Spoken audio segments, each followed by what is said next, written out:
Change in profit sharing ratio chapter को ही आगे बढ़ाऊंगा। कई बच्चों ने मुझे व्हाट्सअप किया, कॉल किया कि सर कुछ क्वेश्चंस और इस चैप्टर का हमें बताइए ताकि कंसेप्ट को और हम लोग क्लियर कर सकें। तो आज मैं वही करूंगा। आज मैं 2 क्वेश्चंस और बताऊंगा इस चैप्टर का। आप पूरे वीडियो को बहुत अच्छे से देखें।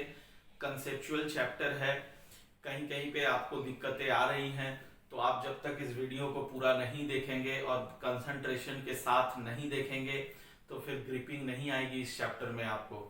ठीक है ना। तो आइए, आज का जो पहला क्वेश्चन है वो कहता है कि एक्स वाई और जेड ये इनका रेशियो है और इनका बैलेंस शीट ये दिया हुआ है। देखिए, एक एसेट्स है और इधर कुछ लायबिलिटीज है इंक्लूडिंग कैपिटल।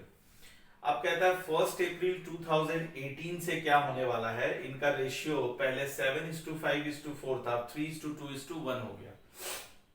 अब इसके लिए goodwill is valued at 1,50,000। Goodwill का आपको पता है, जब रेशियो बदलता है तो गुडविल का हम लोग वैल्यू निकालते हैं और उसका ट्रीटमेंट भी मैंने आपको सिखाया हुआ है। प्लीज अगर किसी ने नहीं देखा है तो पिछले वीडियोस को आप देख ले। Treatment of goodwill in case of change in profit sharing ratio, 3 steps मैंने आपको समझाया था उसमें। उसके बाद कहता है कि partners do not want to distribute the general reserve and profit. ये जो जनरल रिजर्व है और ये जो एक्यूमुलेटेड प्रॉफिट है, पार्टनर्स इसको डिस्टर्ब नहीं करना चाहता है। इसका भी मैंने आपको कंसेप्ट बताया है। जिसने नहीं देखा है वो प्लीज पिछले वीडियोस को इस चैप्टर का देख ले। कहता है पार्टनर्स इनको डिस्टर्ब नहीं करना चाहता है। तो इसका मैंने 2 केसेस आपको बताया है। एक, जब पार्टनर्स डिसाइड करता है कि चलो इसको डिस्ट्रीब्यूट कर लेते हैं, तो तब हम लोग ओल्ड रेशियो में डिस्ट्रीब्यूट करते हैं। और जब पार्टनर्स डिसाइड करता है कि इसको डिस्टर्ब नहीं करना है, यानी डिस्ट्रीब्यूट नहीं करना है, तो फिर उसके लिए केस नंबर 2 आता है, गेनिंग टू सैक्रिफाइसिंग। बस इतना याद रखना है आपको। अब आइए इसको सॉल्व करते हैं। अब आइए इसके सॉल्यूशन को देखता हूं। सबसे फर्स्ट स्टेप में हम लोग गुडविल का ट्रीटमेंट कर लेते हैं। गुडविल के ट्रीटमेंट के लिए हमें सबसे पहले सैक्रिफाइस और गेन निकालना है। आपको मैंने कई बार बताया है सैक्रिफाइसिंग रेशियो हम लोग कैसे निकालते हैं। It's old ratio minus new ratio. तो यहाँ पे तीनों का ओल्ड भी है, न्यू भी है। तो let us first calculate excess sacrifice. X का देखो ओल्ड रेशियो है 7:5:12 16 7/16 और न्यू रेशियो है 3/6। तो 16 और 6 का आपको एलसीएम लेना है। 16 और 6 का अगर आप एलसीएम लेंगे 2 8 3 दैट इज 16 3 जा 48, ये एलसीएम आ गया। अब 16 3 7 जा 21 माइनस 6 8 3 जा 24, इट्स -3/48। तो यू कैन सी कि x हैज गेन्ड, x ने गेन किया। अब आप आइए y का सैक्रिफाइस निकालता हूं। y का ओल्ड रेशियो है 5/16 और न्यू रेशियो है 2/6। फिर से ये 48 एलसीएम हो जाता है। 16 3 5 जा 15 6 8 2 जा 16, it's -1/48। Again he is also gaining. And z का आप सैक्रिफाइस निकाल लो। z का ओल्ड रेशियो है 4 5 9 7 16 4/16 माइनस 1/6। ये देखो 48 एलसीएम हो गया। 16 3 it's 12 minus 8, it's 4/48 and it gives you the sacrifice. तो यहां से z ने सैक्रिफाइस किया और x और y ने गेन किया। अगला स्टेप बच्चों आपको पता है क्या होता है। अगले स्टेप में मैं यहां पे लिखता हूं टोटल गुडविल। तो गुडविल का वैल्यू अगर आप देखें इस क्वेश्चन में दिया हुआ है 1,50,000, दिस हैज बीन गिवन। फिर अगले स्टेप में आप क्या करते हो, जिसने गेन किया, इन दोनों ने गेन किया, इनका गेन इस टोटल गुडविल पे हम लोग निकालेंगे। यानी मैं यहाँ पे x का गेन निकाल रहा हूं, इट्स 1,50,000 इंटू 3/48।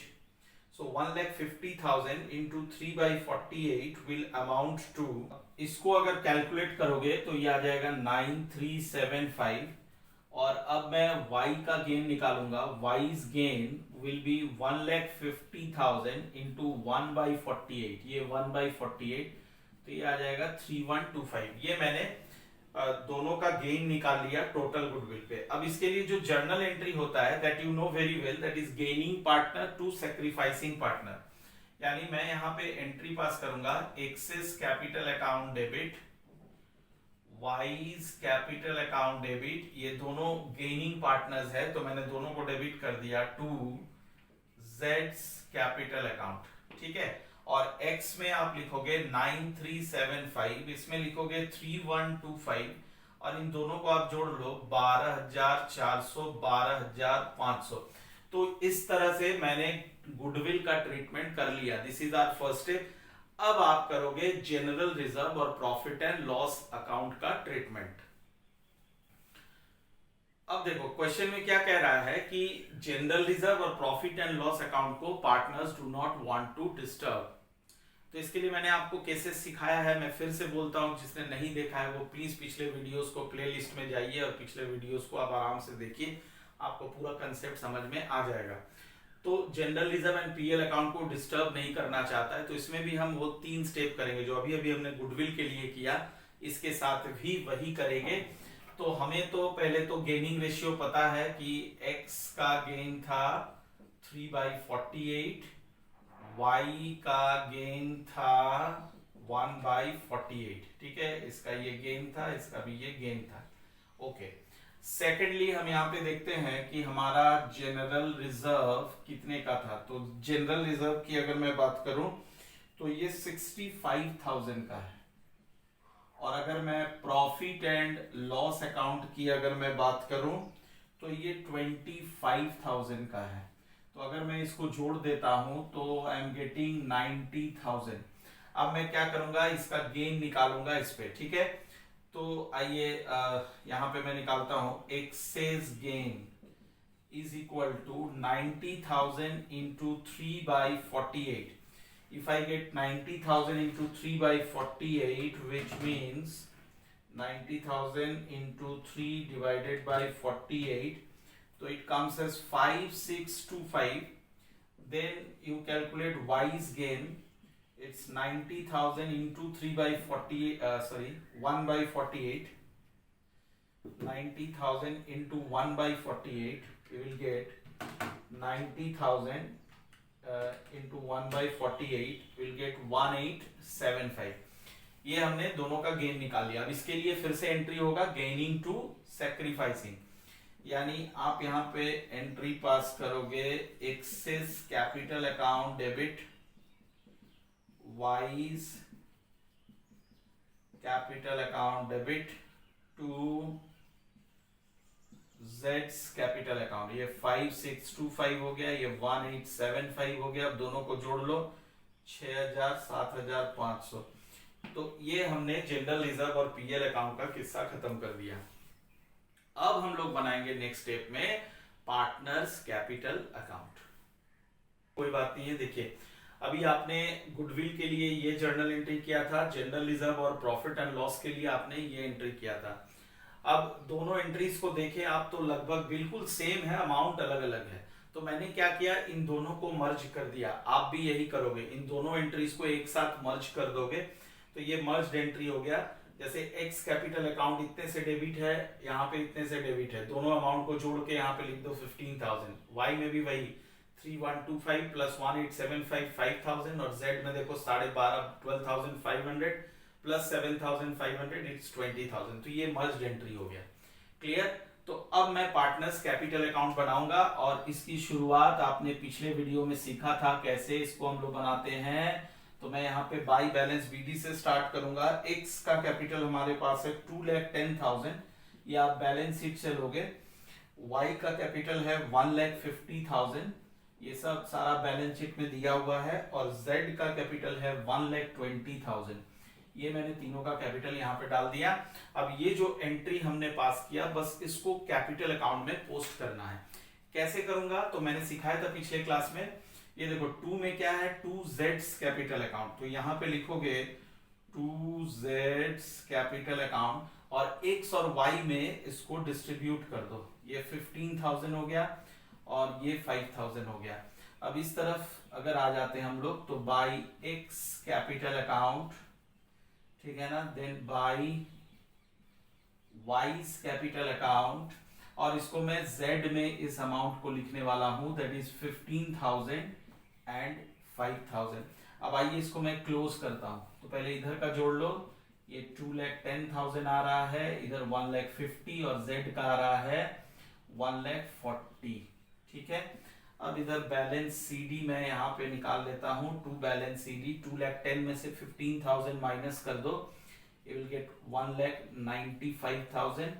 उसके बाद है Y 1,50,000 में से 5,000 माइनस कर दो, इट्स 1,45,000 और Z का 1,40,000। तो ये बन गया हमारा पार्टनर्स कैपिटल अकाउंट। अब आइए हम लोग तैयारी करते हैं बैलेंस शीट का। ठीक है, तो मेरे साथ अब आप बैलेंस शीट बनाएंगे। Is very simple. देखिए बैलेंस शीट कितनी आसानी से बन जाएगा। तो ये आप बनाएंगे बैलेंस शीट और यहाँ पे लिखेंगे आफ्टर रिकंस्टिट्यूशन। रिकंस्टिट्यूशन मतलब मैंने आपको समझाया था, रिकंस्टिट्यूशन मतलब जब प्रॉफिट शेयरिंग रेशियो बदलता है तो पार्टनरशिप डीड भी बदलता है और उस सिचुएशन को हम लोग रिकंस्टिट्यूशन कहते हैं। तो आइए बैलेंस शीट बनाएं। तो बैलेंस शीट में सबसे पहले एसेट साइड में सन्ड्री एसेट्स दिया हुआ है हमारे पास। Sundry assets is given 7 lakh और इसमें कोई चेंज नहीं आया था तो मैंने एज इट इज उसको लिख दिया। अब मैं इस तरफ आता हूं कैपिटल अकाउंट्स में। तो यहाँ पे आप देखो कैपिटल अकाउंट्स। कैपिटल अकाउंट्स जो है इसमें X, Y और Z है और इनका जो बैलेंस CD आया है बच्चों वो आपको यहाँ पे लिखना है। X का है 1,95,000, Y का है 1,45,000 और इनका है 1,40,000। अब तीनों को जोड़ दो, 3 लाख, 4,30,000, 4,70,000, 4,80,000। ये आ गया हमारा कैपिटल। इसके बाद दिया हुआ है जनरल रिजर्व। जैसा कि आपको पता है जनरल रिजर्व को डिस्टर्ब नहीं करना था तो उसको एज इट इज यहाँ पे लिख देना है 65,000, है ना। इसको अगर हम डिस्ट्रीब्यूट कर दिए होते पार्टनर्स में तो फिर यहाँ पे नहीं आता केस नंबर 1, पर इस क्वेश्चन में केस नंबर 2 दिया हुआ था जब उसको डिस्ट्रीब्यूट नहीं करना था। उसके लिए हम लोग एक एंट्री पास किए थे, गेनिंग टू सैक्रिफाइसिंग, जो कि यहाँ पे ऑलरेडी उसका इफेक्ट आ चुका है। उसके बाद है profit and loss account. Profit and loss account भी वही रहेगा बिकॉज इसको भी डिस्टर्ब नहीं करना था, 25,000। और क्रेडिटर्स भी आपका वही रहने वाला है, इसमें भी कोई चेंजेस हमने किया नहीं था, 1,30,000। अब आप इसको जोड़ लेंगे तो you will get 7 lakh and here also you will get 7 lakh. I hope you have understood this question. अब अगली वीडियो में मैं आपको नेक्स्ट क्वेश्चन बताऊंगा और 2-3-4 क्वेश्चंस मैं इस चैप्टर का बताऊंगा तो चैप्टर बिल्कुल क्लियर हो जाएगा। और अगर किसी को डाउट है तो प्लीज ये मेरा व्हाट्सएप नंबर है, आप इसमें व्हाट्सएप कर लो, मैं आपको असाइनमेंट्स वगैरह सब इसी नंबर पे भेज दूंगा।